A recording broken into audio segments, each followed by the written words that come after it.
Welcome to Nazir Fears, where fear finds you. Do you dare to enter a world of unspeakable horror and chilling mysteries? Like, subscribe, share, and click that bell icon.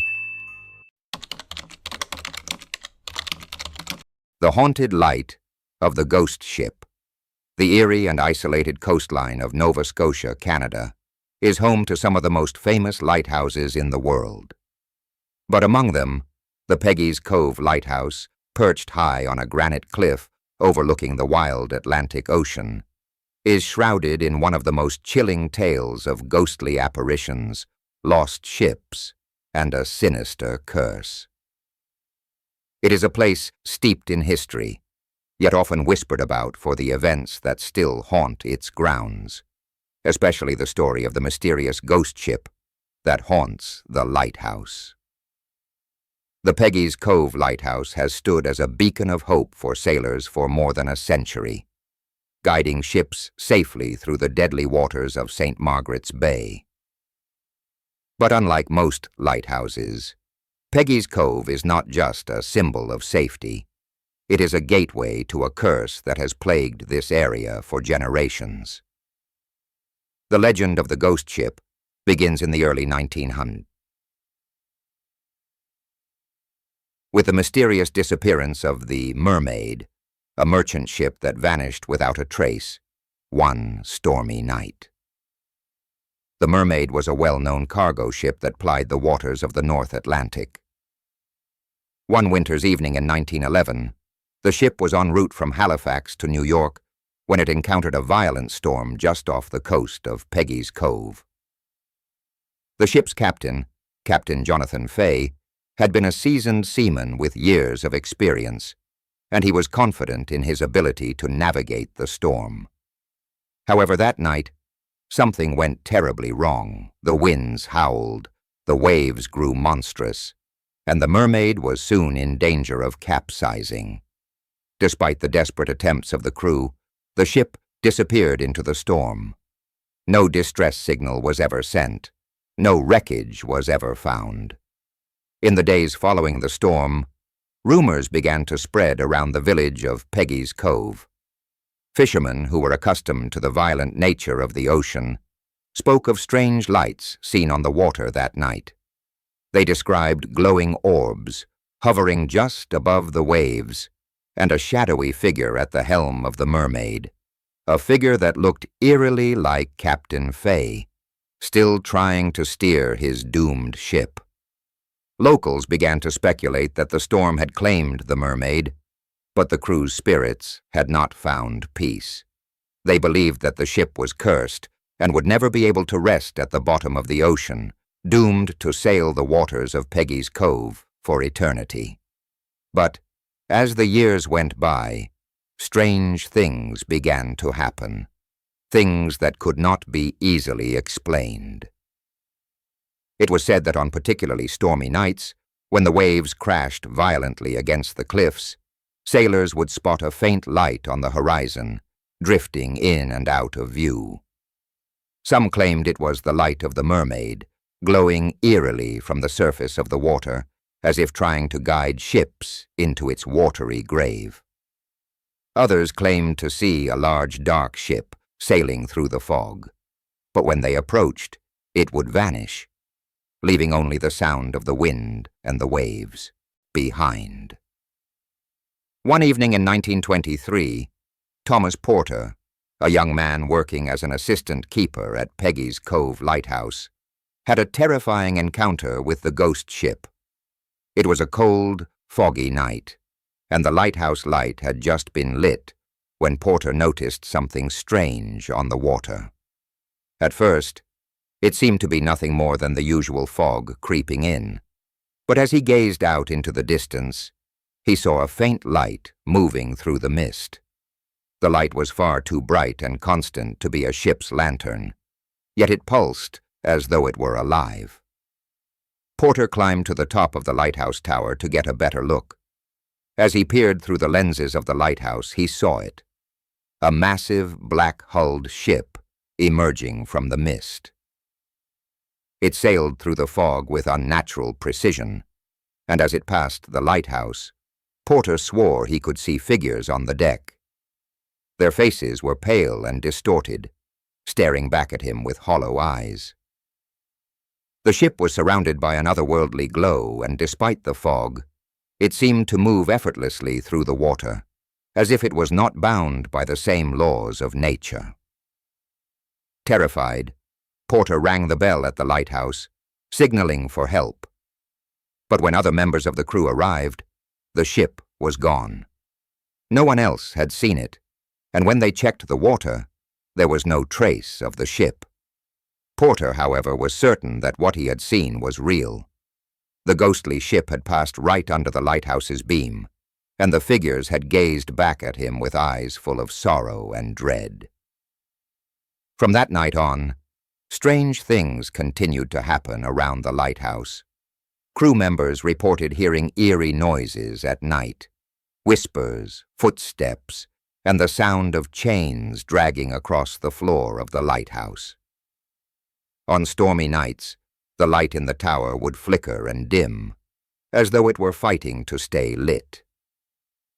Some nights, the lighthouse would light up in the glow of an unearthly green hue, casting shadows that seemed to move on their own. Years passed, but the legend of the ghost ship persisted. Locals continued to report seeing strange lights on the water, and sailors told tales of a dark ship that would appear out of the fog, only to disappear again without a trace. As the years went by, some claimed to have seen the mermaid itself, alive, sailing through the fog, with Captain Fay still at the wheel. Others said the ship would appear to ships passing by the cove, guiding them toward dangerous rocks before vanishing into the mist. The most unsettling part of the legend, however, was the claim that the ghost ship had a terrible power over the lighthouse itself.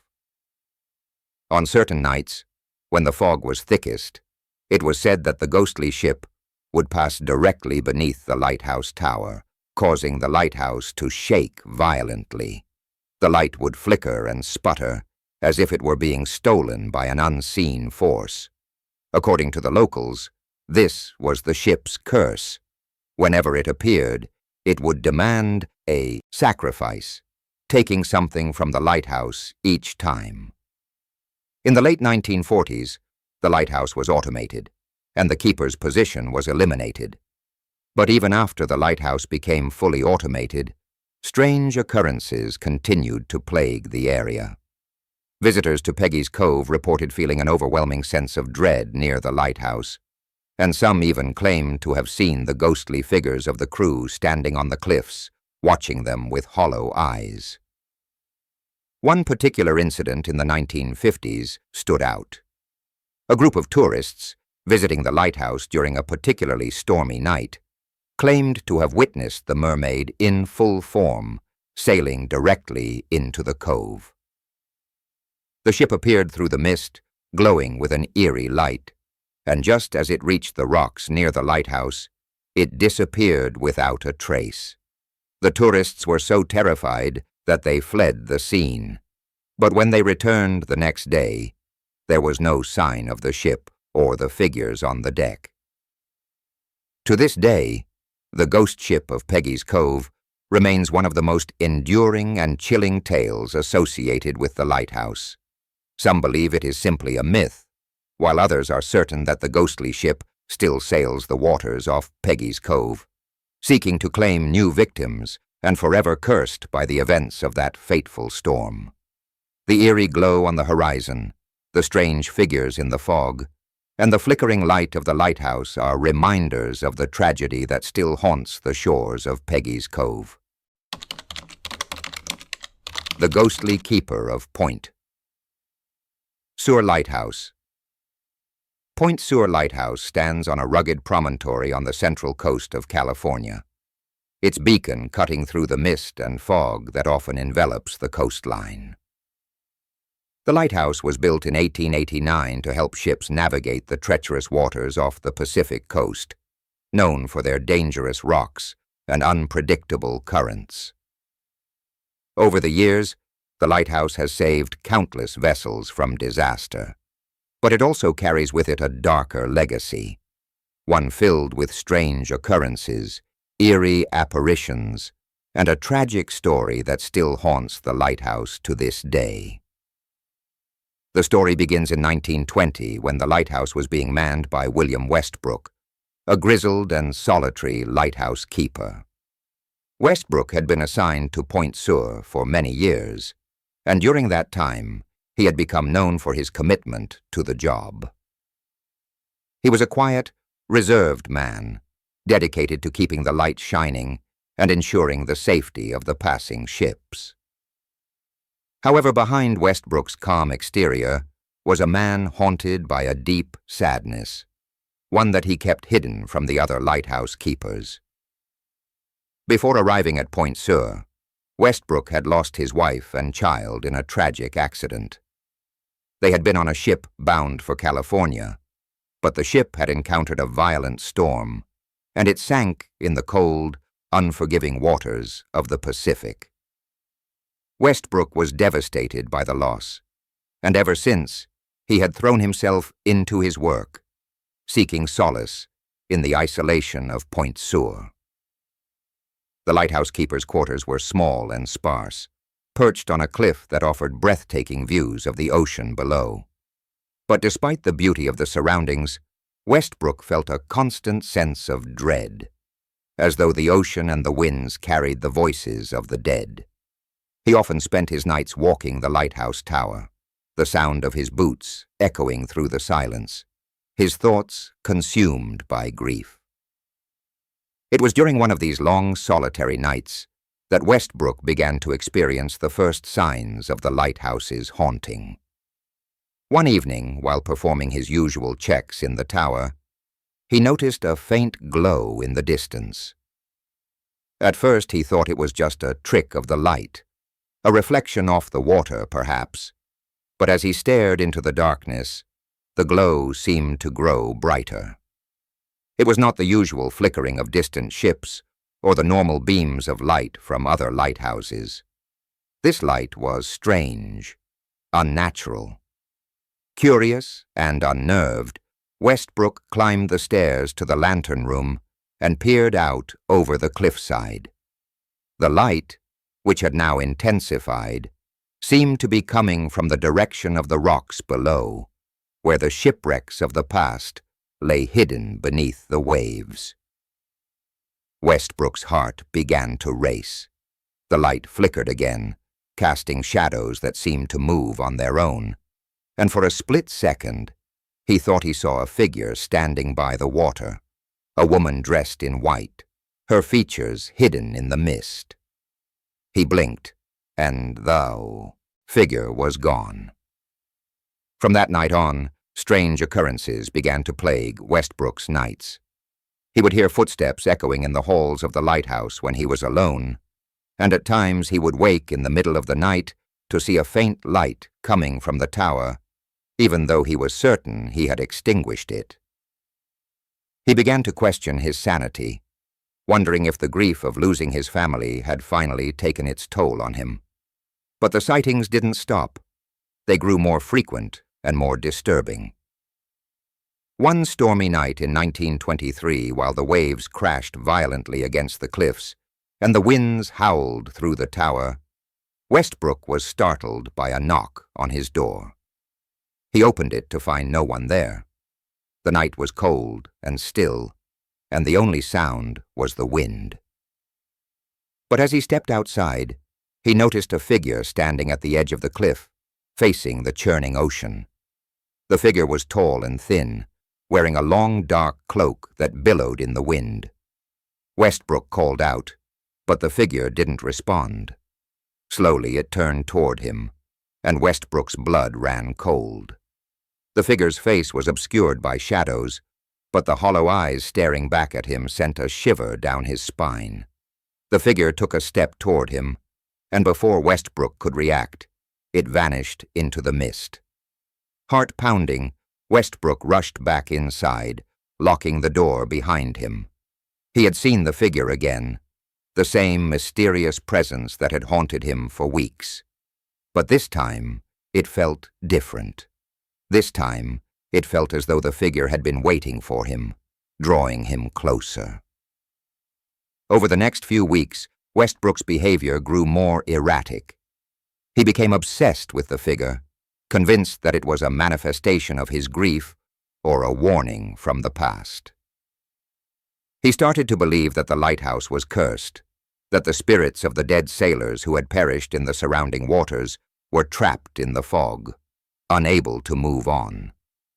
And he believed that the figure was somehow tied to these lost souls, a woman whose fate had been intertwined with his own tragedy. One night during a particularly fierce storm, Westbrook climbed to the top of the lighthouse tower one last time. He was determined to confront the figure that had been haunting him. As he gazed out over the raging sea, the wind whipped through his coat, and the rain lashed against the window panes. Suddenly the light flickered, and in the distance, he saw it again. The figure standing by the water, illuminated by an unnatural glow. This time, Westbrook didn't hesitate. He bolted out of the lighthouse and descended the steep cliffside, his heart racing in his chest.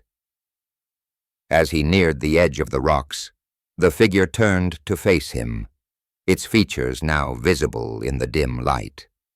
The woman's face was pale and ghostly, her eyes hollow, and her mouth twisted in a mournful expression. Her eyes locked onto his, and she took a step toward him. Before Westbrook could react, the ground beneath his feet gave way, and he plunged into the icy waters below. The waves swallowed him whole, and the lighthouse beam, which had once been a guide for ships, now seemed to mock him, casting its cold light across the sea. The ghostly figure was gone. The next morning, when the storm had passed, Westbrook's body was found washed up on the rocks. His face was frozen in an expression of terror, and his hands were outstretched as if reaching for something that he would never be able to grasp. To this day, locals claim that the ghostly keeper of Point Sur Lighthouse still haunts the cliffs, wandering the tower and the surrounding coastline.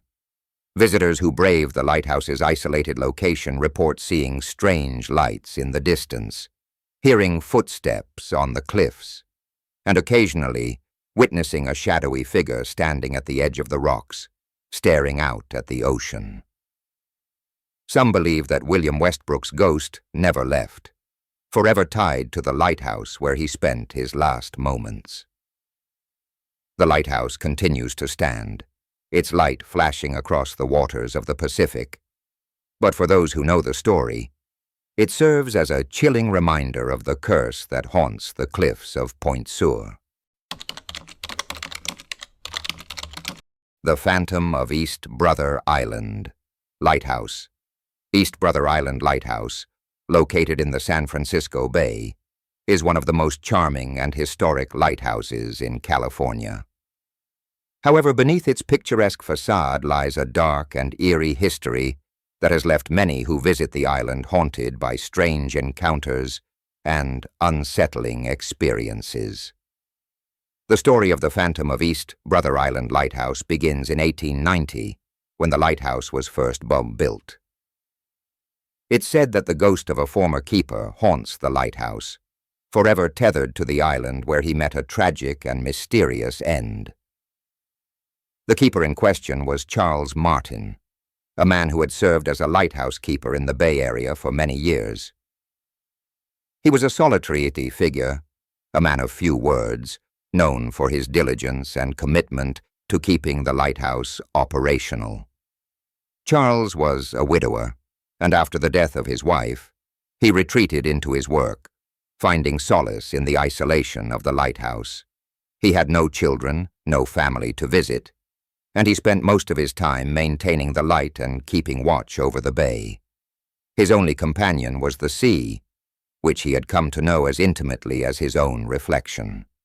In the fall of 1912, East Brother Island's lighthouse underwent a major renovation. Charles was in charge of overseeing the repairs, and for weeks he was consumed by the demands of the project. He spent long hours, sometimes even overnight, in the tower, supervising the workers and making sure the structure was sound. But as the renovation progressed, strange things began to happen at the lighthouse.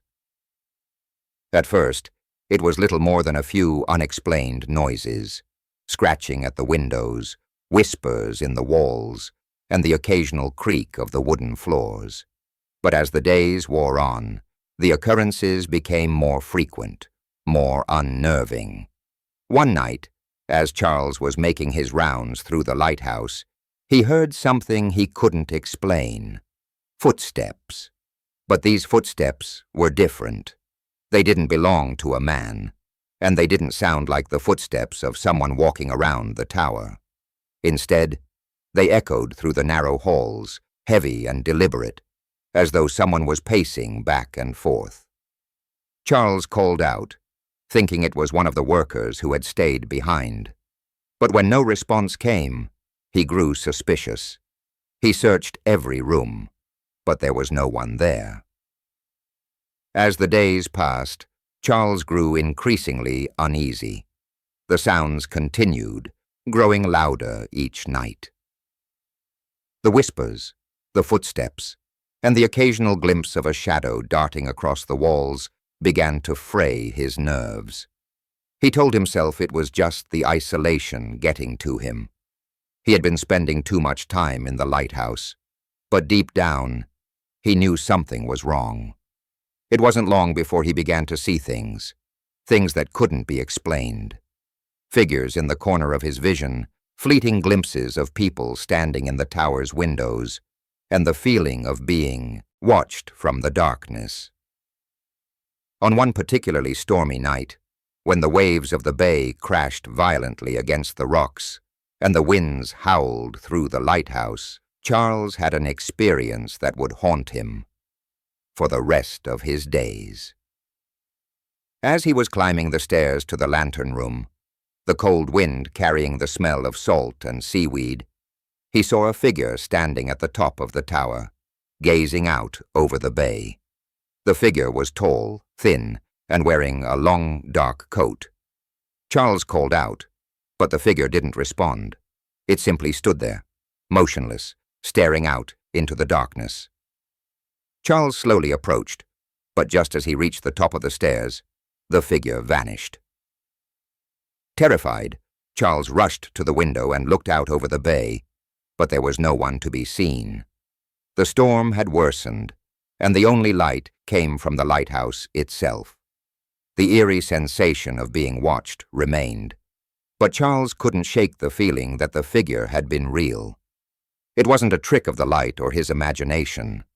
Something, someone, was there with him. As the nights passed, the occurrences only grew more intense. The footsteps became more frequent, echoing throughout the tower. The whispers grew louder, now speaking in words that Charles couldn't understand. The shadowy figures became more defined, lingering in the corners of the rooms and moving just out of sight. Charles knew he couldn't take it much longer. The isolation was breaking him. But he also knew that the lighthouse was his duty, and he couldn't abandon it. On November 8, 1930, Charles Martin was found dead in the lighthouse. His body was discovered by one of the relief keepers who had arrived to take over for the night. There were no signs of foul play or injury. Charles had simply passed away in his sleep, his face frozen in an expression of terror. His body was still warm when he was found, but there was no indication of what had caused his death. The doctors who examined him found nothing physically wrong with him, and no explanation was ever given for his untimely demise. As news of Charles's death spread, locals began to share stories of strange occurrences at the lighthouse. They spoke of hearing eerie noises, of seeing figures in the windows, and of feeling an overwhelming sense of dread when they visited the island. The lighthouse was said to be haunted by the spirit of Charles Martin, the keeper who had become consumed by his own fear and isolation. The legend grew, and soon the ghostly figure of Charles became a staple of local folklore. But the haunting didn't stop with Charles's death. Over the years, numerous lighthouse keepers and visitors to East Brother Island Lighthouse reported strange phenomena: cold spots, disembodied voices, and the unmistakable sound of footsteps echoing through the empty tower. Some claimed to have seen the ghost of Charles standing at the top of the lighthouse, staring out over the bay, forever watching the waters he had once guarded. Others reported seeing a shadowy figure moving through the rooms, or feeling a cold hand brush against their skin in the dead of night. In the 1970s, a group of paranormal investigators visited the lighthouse, hoping to capture evidence of the haunting. They spent an entire night inside the lighthouse, documenting their findings with cameras and recording equipment. Throughout the night, the investigators heard footsteps, whispers, and the unmistakable sound of a door creaking open when no one was near. At one point, they captured an EVP recording of a voice that clearly said, "I'm still here." The voice sounded faint, but unmistakably human, as if calling out from beyond the grave. Despite these eerie occurrences, the lighthouse remains a popular tourist destination. Visitors can stay overnight at the lighthouse, and many have reported similar experiences to those of the past: the feeling of being watched, the strange sounds, and the inexplicable sights. The ghost of Charles Martin is said to still haunt the lighthouse, trapped between the world of the living and the dead, forever bound to the island he once watched over. Today, East Brother Island Lighthouse stands as a reminder of the past, its beacon still guiding ships safely through the fog. But for those who know its dark history, the lighthouse is much more than a navigational aid.